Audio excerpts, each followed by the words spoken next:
النهارده ان شاء الله هنتكلم عن مرض مهم جدا ليه علاقه بالسمنه المفرطه، الا وهو مرض خمول الغده الدرقيه. الغده الدرقيه هي غده بتكون موجوده هنا في الرقبه، بتفرز هرمون اسمه هرمون الثيروكسين. هرمون الثيروكسين هو المسؤول الرئيسي عن الحرق في جسم الانسان. في بعض الاحيان بيكون الناس عندها زي اجسام مضاده او جزء من الغده يعتبر زي ضمر او مات، فبيقل قوي افراز الهرمون، فتلاقي ان الشخص ده يبدأ وزنه يزيد نتيجة لتوقف أو قلة الحرق عنده. طبعا مش دي المشكلة الوحيدة اللي بيعملها نقص الهرمون. نقص الهرمون بيعمل مشاكل في الذاكرة، غير بقى طبعا الزيادة السريعة اللي في الوزن، غير مشاكل في القلب والكوليسترول وارتفاع ضغط، سقوط شعر، كوابيس واكتئاب، صعوبة في الحمل، اضطرابات في الدورة الشهرية. مشاكل كبيرة جدا بيسببها نقص هرمون الغدة الدرقية. للأسف نقص الهرمون ده هو مرض مزمن غير قابل للشفاء. يعني ايه؟ يعني مش هناخد مثلا علاج فتقوم الغدة دي تزرع تاني او تصحى تاني. مفيش حاجة اسمها زراعة غدة مثلا، مفيش دواء هاخده هيخلي الغدة تنشط تاني. هي خلاص طالما ان هي ضعفت بالشكل ده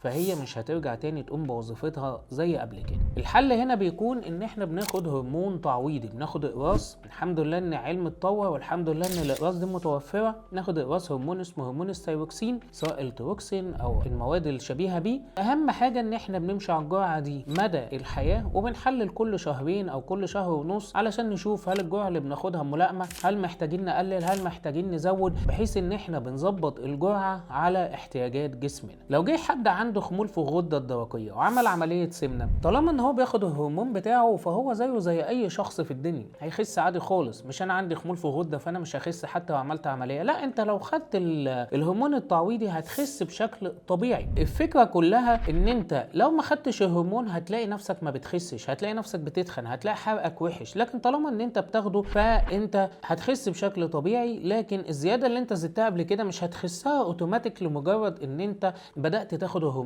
او ان انت اتشخصت ان عندك خمول في الغده. لكن نبدا بقى ان احنا ناخد العلاج بتاعنا علشان الحرق يرجع معانا كويس، فنقدر ان احنا نخس سواء بعمليه سواء بدايت. هناخد فرصتنا تاني في نزول الوزن. لو انت عندك خمول في الغده ورحت عملت عمليه سمنه، مع نزول وزنك بيقل احتياجك للهرمون. فمثلا لو انت الغده بتاعتك بتفرز مثلا ما يعادل ربع الناس العاديه، او ده كان مكفي ربع احتياجاتك، فانت لما خسيت نص وزنك اصبح في نص احتياجاتك. بمعنى اصح انت كميه الهرمون الخارجيه اللي انت محتاج تاخدها بالفم قلت كتير عن الاول. بعض الاحيان لو كانت نسبه الخمول ضئيله ممكن ان انت ما تحتاجش انك تاخد الهرمون. بس هنا انا باكد ان ده مش معناه ان الغده نشطت تاني، لكن وزنك هو قل، فالجرعه اللي فعليا الغده بتفرزها اصبحت كافيه لوزنك الحالي.